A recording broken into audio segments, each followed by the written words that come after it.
Hmm. Well, things PR can do, right? There is good Taliban, bad Taliban, and a better Taliban now. Taliban is Taliban. There was good Taliban. Unfortunately, No, no. 24 years, Osama bin Laden, who was found hiding in Abbottabad in Pakistan. America is now in bed with the hub of terrorism, that is Pakistan. How do you see that? so the Americans have basically used terrorism as a tool. Hillary Clinton once said that you can't have a snake in your backyard and not expect it to bite you. It is because see the problem with ISI is Nirva that ISI sees US not as a strategic partner but as something which ISI can use for its own furtherance of strengthening itself. So Balochistan is going to be the new battlefield between China and America, and Pakistan is going to be the biggest casualty of that battlefield. Pakistan can never be a partner in counter-terrorism. Pakistan can only be a partner in terrorism. The ideology of Taliban is that it is pan-Islamic. It is Islamic. They don't see Pakistani military or Pakistan as a country as an Islamic. But what we have seen is that the Americans have been highly accommodative of the same terrorists they have, put a bounty on, and they have literally declared them as the most dangerous people on earth. How Americans aided Pakistan to uh, become a terror sanctuary, to use Pakistan as a launchpad of terrorist organizations all through the world. Hello and welcome back to the Pamphlet War Room. मैं हूं Nirwa Mehta and welcome back Raja Muneeb. Hi, Nirwa. Thank you for having me back in the war room. How are you doing? I'm doing well. Okay, let's talk about that. 2 दिन पहले there was the 9/11 anniversary. There 24 years have passed since the terror attack unleashed on American soil. Um, but surprisingly, after 24 years, Osama bin Laden, who was found hiding in Abbottabad in Pakistan, America is now in bed with the hub of terrorism, that is Pakistan. How do you see that? See, to see that, you have to understand that America has always been in bed with terrorism in Pakistan. They never got out of that bed, to be very honest, right? If you look at the American policy towards perpetrating terrorism in South Asia, you will have to go back to 1979 on the Russian invasion of Afghanistan. That is when Americans truly overtly got in bed, into the bed with Pakistanis. And we all know over that decade how overtly Pakistan, Americans, and the Saudis kind of had a triangular relationship when it came to furthering Islamic terrorism in South Asia, especially starting from Afghanistan and emanating from Afghanistan, and how Pakistan became a terror sanctuary for all sorts of activities, terror activities which happened around the world. uh, how Americans aided Pakistan to become a terror sanctuary, to use Pakistan as a launchpad of terrorist organizations all through the world. And this didn't stop only in South Asia. We saw its effect in Middle East as well. Whether it was, it's been Syria, whether it was Lebanon, whether it has been Libya, whether it has been Iraq, whether it has been any other Middle Eastern country, Yemen's, or even in Africa. The roots of terrorism come from Pakistan, but the water of for those roots come from the United States. And now it has come to a point where I think the United States doesn't even hide its involvement anymore when it comes to terrorism or letting terrorists prevail in their agenda. Biggest example is the return of Taliban into power in 2019 in Afghanistan. For 20 years, the Americans fought them, only to bring them to power through Doha Accords, which happened in Qatar, followed by Jalani's return to Syria. Now, Jalani is somebody who was one of the most wanted terrorists by the Americans for Al Qaeda in Iraq. He was a very notorious man, wanted one of the most with a 10 million bounty on his head. Same was with Sirajuddin Haqqani. But what we have seen is that the Americans have been highly accommodative of the same terrorists they have, put a bounty on, and they have literally declared them as the most dangerous people on earth. Somehow Americans find ways to bring them back into power and mainstream them, into the global politics. If you look at American policy of aiding and abetting terror, it is no different from Pakistan. Yes, Pakistan is the launching pad. Pakistan is the mothership. But if you who built that mothership, you know, the person who controls that mothership is basically America. And I don't think Americans have learned their lessons after 9/11, unfortunately, where they should have literally decimated and fought tooth and nail against global terrorism. More than enough Americans have been found aiding and abetting, whether it was ISIS initially when Hillary Clinton was, Secretary of State. They were letting ISIS do what they were doing in Iraq and then in Syria because Bashar al-Assad was an adversary. They looked the other way. In some ways, they supported them as well till it became out of hand, and then they had to fight them in Iraq. But in Syria, we all know who fought Bashar al-Assad. The Americans have not learned their lessons. On the contrary, Americans have learned to use them as tools for their own geopolitical strategic, you know, advancements into whether it is South Asia or whether it is Middle East or any other part of the world, including Africa as well. What we are seeing here happening in Nigeria, Sudan, uh, you know, countries like Somalia.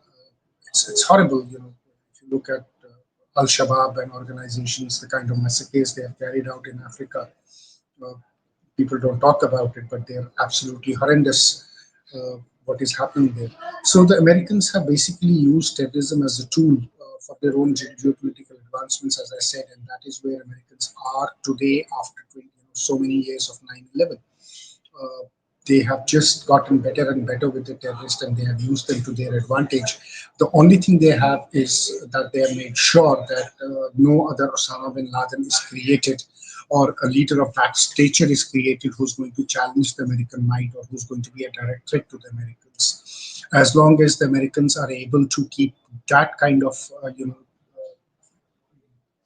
diffidence under check, I think the Americans don't have really have a problem dealing with terrorism and also using them for their own means. Nirwa. Right. See, after the 9/11 attacks, what they did was they invaded Afghanistan. There was also invasion of Iran, but Iraq. But do you think that that has actually helped America combat terrorism, or do you think it has actually added to the instability in the region? Because obviously things went from bad to worse. From in Afghanistan, the Taliban is back. Say, for example, also in Iraq, after the invasion, they gave rise to ISIS, right, which continues to still carry out terror attacks across the world. Do you think that American war, so-called war on terror, has been effective? And if yes, or if no, then till what extent? Nirva, American war on terror, I would say, is a misnomer. I would rather say it's American war with terror. Because what America has done is it's unleashed war using terrorism as a tool in different parts of the world, whether it has been Middle East or it has been South Asia. That is what the Americans have basically done. So if you look at since their war in Afghanistan, have they been able to combat terrorism? Absolutely not. Look at what is happening in Pakistan. Pakistan is imploding because of its own terror groups, right? Look at Afghanistan. You still have Taliban fighting ISIS in pockets like Kandahar and Mosul. Then you look at Iraq. Iraq has not stabilized after the invasion at all. Iraq is still in a political turmoil. Not only that, there are still organizations which operate in Iraq quite openly, and they have been operating inside Iraq into Syria. We have seen Syria being at loggerheads, completely unstable for the last 20 years as well after the invasion of Iraq.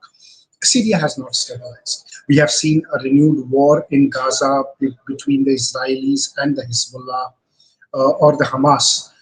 That has not stabilized. So this war on terror has completely failed. It's more like a war with terror, wherein terror is used as a tool to further your own strategic advancements. I don't think Americans have been unleashing war on terror. I think Americans have been unleashing war with terror. Right. See, amongst the many things that America did right after the 9/11 attacks was bring in the Patriotic Act, right? That increased a lot of surveillance, lot of things happened on that, under that act. There was mass surveillance happening to counter terrorism. Is that what they claimed? How do you think that is the Patriot Act being viewed today? And the so all this mass surveillance as well. See, the only thing Americans have been successful till now after 9/11 is that they have made sure that nobody like Osama bin Laden is created again, who is going to challenge the American might or has the capacity to hit America within its own boundaries, right? So Patriotic Act, if you look at it, yes, they would have increased surveillance and they have kept terror incidents really to the low in US. Lone wolf attacks, we have seen some of them happening, but what we saw in 9/11, we have not seen that kind of a terror attack happening in the US after 20 years. So in that sense, yes, Americans have been very successful in keeping their country safe within their borders. They're averting major terror attacks. But honestly, Americans don't mind an odd terror attack which happens on American citizens or American installations, whether it is in Iraq, whether it is in Pakistan, whether it is in Syria or some other place in the world, including Africa. I think the Americans have developed that kind of a, you can say, gumption, or they have accepted that kind of losses, of very low kind of losses which happen as a result of the dividends they get out of using terror as war, because the strategic advancements America is getting out of it is much, much bigger than what America is perceived to be losing on ground, whether it is in terms of main material or machinery, right? The Americans are not taking very significant losses from last 20 years. So in that sense, yes, the Americans have been successful, and for them, the patriotic law has really worked because they have been able to keep terrorism under check in US. But the overall policy of America dealing with war on terror is something which neither has unfortunately changed nor it seems like they are really interested in fighting on war and terror. On the other hand, as I said, they have actually gone ahead and mainstream terrorism, because the terrorists they have been fighting or calling the world's most dangerous are the ones they have negotiated and brought back them into power. So the American policy has become more brazen and more open about being, in bed with Islamic terrorists and using not only Islamic terrorists but other organizations like Muslim Brotherhood, who are well known to aid and abet the global Khilafat narrative, uh, somehow tolerating them and somehow letting them operate in countries where America sees that they have an adversary sitting or ruling the country. So in that sense, yeah, it has been completely different. Right. See, this brings me to how do you think the US presidents, the three different presidents, have dealt with terrorism? How do you compare them? How did you think George W. Bush, followed by Obama, and then Donald Trump? How do you think? Because they are very different temperaments of the presidents. How do you think they have dealt with terrorism? And do you think Donald Trump's way of dealing with it is any better, especially because Trump has been far more vocal in supporting Pakistan than others, at least openly. See, if you look at the three presidents, I don't see a much of a difference in their policies. You have to understand that, apart from who comes in power, whether it is the Democrats or the Republicans in US, the policy has been consistent. America's foreign policy has been quite consistent. So whether it was George W. Bush or whether it was Obama or whether it was Biden or whether it was Donald J. Trump in his first term, uh, the American deep state policy towards using terrorism as a tool has not changed. Uh, and there is nothing different with Trump. The only thing we have seen is that Trump is willing to walk the extra mile. For example, the latest attacks in Doha, which we saw, Israelis carrying out on Hamas. Uh, it is not something which we would have seen something happening against Taliban by the Americans in Qatar. The Taliban had a very successful negotiating deals in Doha as well. They have a foreign office in Doha. So Hamas also had the same thing. And it is the American guarantee of dealing with these extremist organizations, which Qatar is doing, hedging on behalf of Americans. But I think Donald Trump is somebody who wants to show that he acts tough against terrorism. So he has this, a right hand and a left hand policy, where on the right hand he He wants to tell you that he is serious in fighting terrorism, but on the left hand, he is actually strengthening the very forces he should be inimical to. For example, Pakistan now, dealing with Pakistan or giving Pakistan aid or giving Pakistan impetus again to stand on its own 2 feet or to further their agenda or become stronger directly means, strengthening the terror infrastructure within Pakistan. So if Trump is going to deal with Pakistan in a fashion which the US was dealing with Pakistan, say from 1979 onwards, when General Zia was in power, and now Asim Munir is in power. I don't see much of a difference. I see that the Americans once again are rewarding Pakistan to become the terror factory or the terror state it is, to basically strengthen their terror institutions more. So in that sense, the Trump is somebody who, as I said, he has a left and a right hand kind of a policy, and he's trying to be a grifter basically. He's trying to be an illusionist, where he wants to create an illusion of being tough, but on the background, he's somebody who really wants to go ahead and aid the same forces he should actually be equal to. Right. Joe Biden's presidency was so forgettable that I even forgot for a moment that he was one of the presidents in the Yeah, but meantime. don't forget that he gave a very cold shoulder to the Pakistanis. Correct, exactly. So, which is why I feel what, anyway. You think that the US's reliance on Pakistan's military and ISI as a strategic necessity, do you think that is dangerous compromise US is having? It is because, see, the problem with ISI is, Nirva, that ISI sees US not as a strategic partner but as something which ISI can use for its own furtherance of strengthening itself. There is no love between America when it comes to ideology between America and Pakistanis. Or the contrary, most of the people, whether it's in the top army brass or in the top ISI brass, abhor Americans. They find them, they see them as enemies. They don't see them as allies. But it's just a, I would say, a marriage of convenience which they see for themselves. Where they, if you remember, in Afghanistan, the Pakistanis were jubilant and said that we have defeated America with the help of America. So that is the kind of mindset the Pakistanis actually carry against the Americans. But at the same time, Pakistanis also know that without the Americans, they really cannot survive and they cannot function in the world, because they really need American support to keep Pakistan afloat, especially its military, which needs millions of dollars to keep the terror factory going. And without American support, that is not going to happen.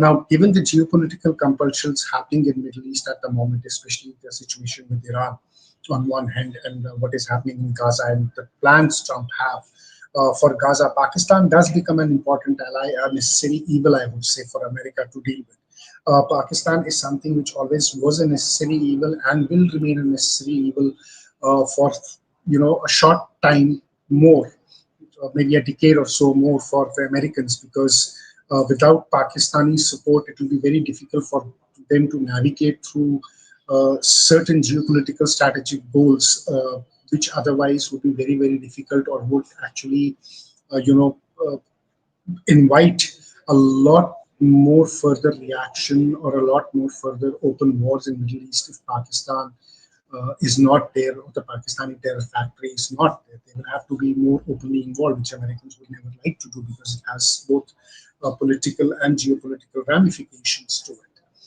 So in that sense, Nirva, it's going. Pakistan is a necessary evil the Americans want to deal with, and that is how it is going to be. Unfortunately. No, but because see, since we are talking about Pakistan being a necessary evil, Hillary Clinton once said that you can't have a snake in your backyard and not expect it to bite you. So Yeah, but Pakistan, obviously, geographically, it is in India's background, so to backyard, so to say, and it has been biting us since forever. it But has been biting us, but it also has been biting Americans. So Americans don't realize in geopolitical rares, they are the ones who get Pakistan in their backyard and raid Pakistan. And Pakistan as a snake has bitten Americans more than it has bitten somebody else. Yes, it has bitten India since 1947, but then Americans have also felt the sting of it, and Pakistan will keep on biting Americans. So that's what I said. It's just that Pakistan, the Americans think it's a necessary evil. They need to rear, and they know that it's a snake up their sleeve, which is going to bite them in coming times as well. So that is what I said. Till Americans doesn't start war on terror, and till Americans keep on policy with war with terror, the policy of war with terror really has to change to war on terror. The day Americans feel and Americans realize that they really need to fight terrorism and end this, Islamic terrorism around the world, Pakistan will be the first casualty. But till the time Americans want to use terror as war to get their strategic, advancements and their strategic goals met, then Pakistan is a necessary evil. Then Americans really don't have a choice. Right. Okay. One more question. You think that China's growing influence in Pakistan in over the past few years that has also helped US, that has also been one of the reasons for a shift in US's uh, relationship with Pakistan when it comes to especially fighting terrorism? Yes, it has, especially after Donald Trump coming into power, because Donald Trump realizes that he has to take China head on. And Chinese investments in Pakistan, the way China has literally colonized Pakistan, is something that Trump would have really weighed in, and that would have made him take a decision to bring Pakistan back into the fold of China. If you look at Gwadar, for example, Balochistan, for example, it is a point of contention between the Americans and the Chinese. The Americans in no way would like China to consolidate on Gwadar port and have access to that port, or have Chinese Navy building shipyard at Omrara port and trying to build those submarine pens they are trying to do and consolidate on the Arabian Sea, because that will give Chinese unmitigated advantage in the Arabian Sea. So that is another strategic calculation which Donald Trump has made to get Pakistan back into the fold, and that is why he has been offering Munir free lunches. uh, the plan for the Americans would be to minimize Chinese influences come over the years in coming time, so that they can exert their pressure into Balochistan. So Balochistan is going to be the new battlefield between China and America, and Pakistan is going to be the biggest casualty of that battlefield in the coming years. This free lunch which Asim Munir had in White House is going to cost Pakistan hell lot of money and hell lot of men and blood and sweat in coming years between China and the Americans, for sure. Hmm. Interesting. Right. Okay. So again, one more question. It may sound juvenile, but I have a question. When No, it's Taliban was driven away from Afghanistan, right? Pakistan was the one which gave it refuge. Now that Taliban is back in Afghanistan, they have been quite hostile towards Pakistan from what we've seen. They are not a big fan of Pakistan administration. Um, we associate Taliban as well with a bit of a radicalized and fundamental ideology. Uh, but not really. I think in the second term, they have come back much more matured and little more stable is from what we have been seeing over the years. But it's still little difficult, little instability exists in that Pakistan Afghanistan region. How do you see that in since 9/11? Because obviously Taliban was also one of the major supporters of terrorism, so to say, and Pakistan is where the Osama bin Laden was hidden. So how do you see that has changed over the years? See the Or how will Pakistan it Taliban. will also evolve? How will it evolve in the coming years as well? See the Pakistan Taliban relationship has always been bittersweet. It is true that Pakistan provided Taliban sanctuaries in Pakistan, but Pakistan provided it sanctuaries in Pakistan with only the objective of Pakistan having strategic depth in Afghanistan. That meant that on one hand, Pakistan did provide sanctuaries to Taliban, but on the other hand, Pakistan also sold Taliban leaders to Americans for dollars.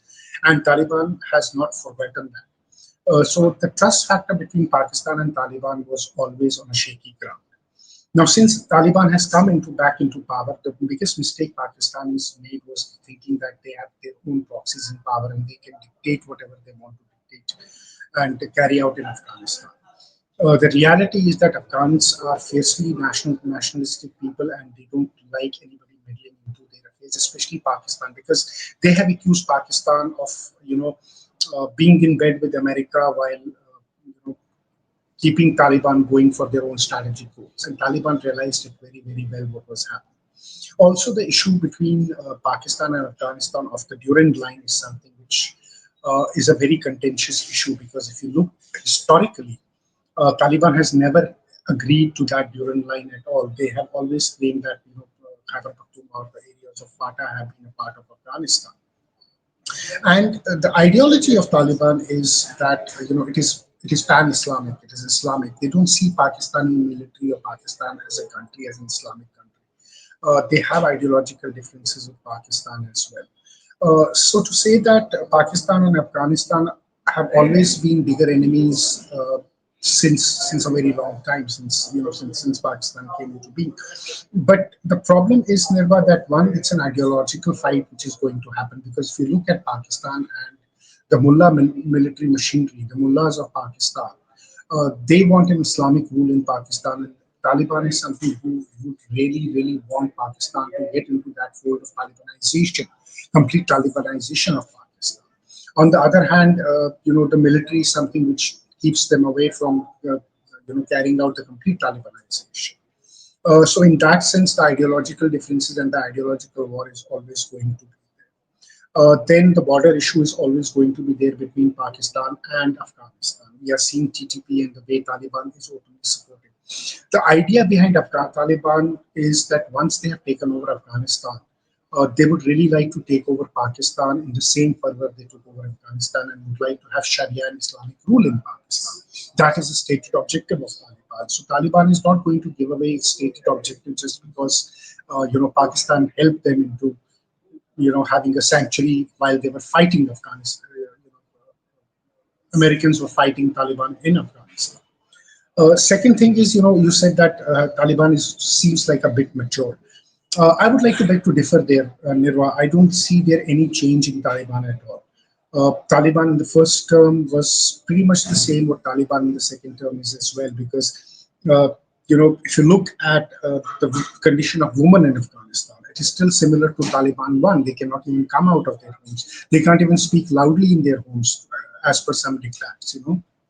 So it's still very regressive, very repressive kind of a regime. It's just that this time the world is more tolerant about Taliban being Taliban, what Taliban one was, and trying to portray the image of Taliban as saying it's more mature and more, patient about things. But the reality on the ground in Afghanistan is that Taliban one and Taliban two, I really don't see any change, except that Taliban one was something which could not consolidate power all over Afghanistan, and never looked at running Afghanistan as a nation state. But for now, Taliban too is something which is looking at Afghanistan as a country and trying to rebuild it in whatever their own Sharia code and their own Jirga codes allow them to do that. But on the contrary, they are also being used as a geopolitical. As I said, Americans use Islamic terrorism as a geopolitical tool. So if Pakistan is one place where they want to use it, they're using Afghanistan against Pakistan in Balochistan as well, because Americans don't want Chinese to settle down in Pakistan.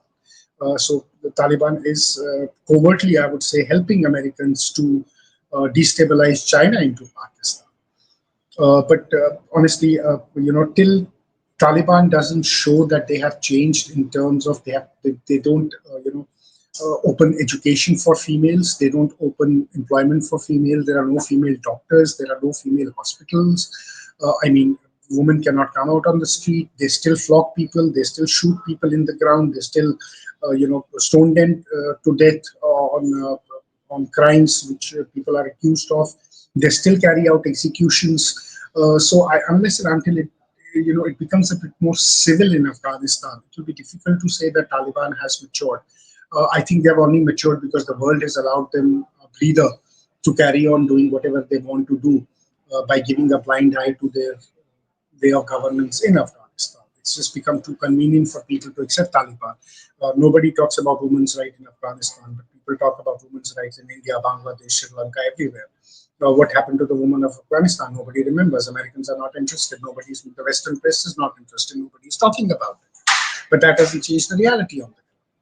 So the Afghanistan-Pakistan relation is always going to be a hostile relation, especially with Taliban in power, because one, it is an ideological battle. Two, it has a lot of dynamics into it. It has ethnic dimensions into it. The way Punjabis have been treating Pashtuns in Khyber Pakhtunkhwa, and the way Pashtuns in Afghanistan see Pakistani Punjabis as inimical, threat to their ethnicity. I think there are multitude of factors between Afghanistan and Pakistan which are going to play out in the coming times as well. Hmm. Well, things PR can do, right? There is good Taliban, bad Taliban, and a better Taliban now. Well, there is no good Taliban, no bad Taliban. Taliban is Taliban, There was good Taliban. unfortunately. No, no. Yeah, There that was a is the propaganda narrative. good Taliban, bad That Taliban. was the Yeah, good yeah. Taliban, bad Taliban, and that is what has costed Pakistan the most. And that is what has costed Correct. Americans. They have realized there is no good Taliban and bad Taliban. Taliban is Taliban, and it is as brutal as it was from day one. There is no change in that. All right. One last question before we conclude, because okay, tell me one thing that now that Pakistan and Washington are kind of fighting so-called terrorism, do you see Pakistan as a partner in counter-terrorism, or do you think it's a strategic liability in South Asia? How do you see that Now, Indian subcontinent? Pakistan can never be a partner in counter-terrorism. Pakistan can only be a partner in terrorism. So Pakistan is a partner in terrorism. In counter-terrorism, India can only be a very reliable partner when it comes to South Asia. But Pakistan has always been a liability. It will remain a liability, and it is going to increase its liability in South Asia. That is how I see it. All right, all right. I think thank you so much. This has been a great conversation, and America, I hope it learns its lesson because those who forget their history are condemned to repeat it. We don't, I'm pretty sure Absolutely, even America doesn't want a repeat of 9/11, as doesn't the rest of the world. All right. absolutely. Thank you so much, Muneeb, for joining us, and I'll see you Thank next you, week. Nirva. It's always a pleasure. See you next week. Thank you to our viewers Yeah. as well.